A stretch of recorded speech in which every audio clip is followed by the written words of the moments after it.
الحمدللہ وحدہ والصلاة والسلام علی من لا نبی بعد اما بعد۔ یہ بات آیا ہے دنیا پر ہم پھول بھی ہے تلوار بھی ہے، یہ بات آیا ہے دنیا پر ہم پھول بھی ہے تلوار بھی ہے، یا بس جہاں مہکائیں گے یا خون میں نہا کر دم لیں گے، یا بس جہاں مہکائیں گے یا خون میں نہا کر دم لیں گے، سوچا ہے کفیل اب کچھ بھی ہو ہر حال میں اپنا حق لیں گے، عزت سچیے تو جی لیں گے یا جام شہادت پی لیں گے۔ معزز و محترم حضرات اساتذہ کرام اور میرے دوستوں بزرگوں، آج کی اس محفل میں میری تقریر کا موضوع سخن 77 سالہ دور آزادی اور مسلمان ہے۔ آج کے موجودہ حالات پر جب نظر پڑتی ہے تو ہمیں ہمارے اسلاف کی وہ بے مثال اور لازوال قربانیاں یاد آتی ہے، تو ہاتھ خود بخود دعائیں مغفرت کے لیے اٹھ جاتے ہیں۔ دوسری طرف جب اس جمہوری ملک کے مسلمانوں پر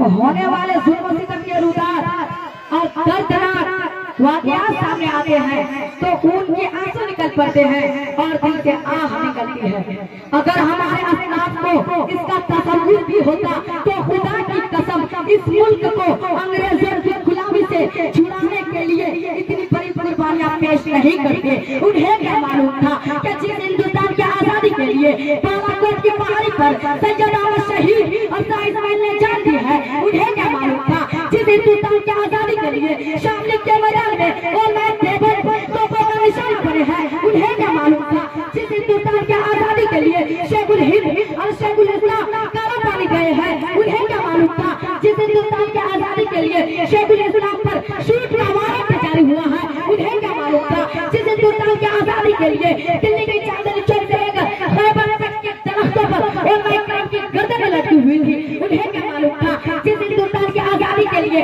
اور مائکرام کو برہنہ کر کے آگ کے انگاروں پر ڈال دیا گیا تھا۔ اس ہندوستان میں ایک وقت وہ بھی آئے گا کہ مسلمانوں پر ظلم و ستم کا پہاڑ ٹوٹے گا، انہیں ان کے حقوق کو محروم کر دیا جائے گا۔ ملت اسلامیہ کو غیر پسندوں،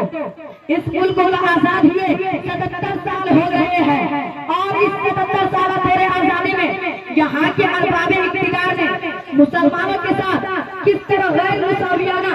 رویہ اختیار کیا ہے اور ظلم و استبداد کے کون کون سے ہتھیار استعمال کیا ہے، اس کی درد بھری داستان ہے کہ ایک روز فسادات کی تاریخ میرے سامنے ہے، جیسے یاد کر کے کلیجہ گنگ ہو جاتی ہے، پڑے پڑے زمین پھسک جاتی ہے۔ ہاں یہ کیسی آزادی ہے، ہماری جان مال محفوظ نہیں ہے، ہماری عزت و آبرو پر شبو مارے جا رہے ہیں، ہمارے حقوق کو پامال کیا جا رہا ہے، ہماری بستیاں ویران بنائی جا رہی ہے، ہماری مساجد بسمار کیا جا رہا ہے، کبھی دالوں پر غازیانہ قبضے کیے جا رہے ہیں، قربانی پر پابندی لگائی جا رہی ہے، لاؤڈ اسپیکر پر اذان کے خلاف مقدمہ پاسی ہو رہی ہے، خدائی قانون اور قرآنی دستور مسلم رسول اللہ میں ترمیم کی کوشش کی جا رہی ہے۔ یہ کیسی آزادی ہے،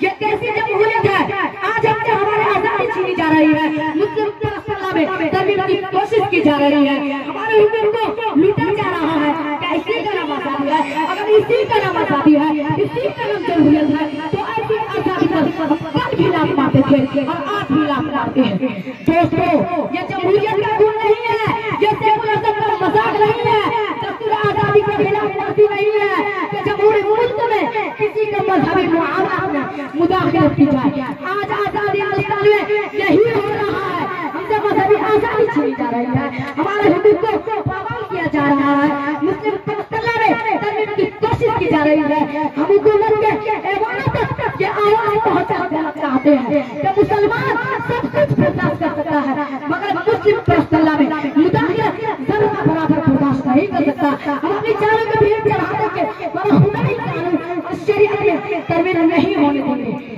زمین گر سکتی ہے، آسمان ٹوٹ سکتا ہے، سورج میں نور ہو سکتا ہے مگر خدائی قانون میں تبدیلی نہیں ہو سکتی۔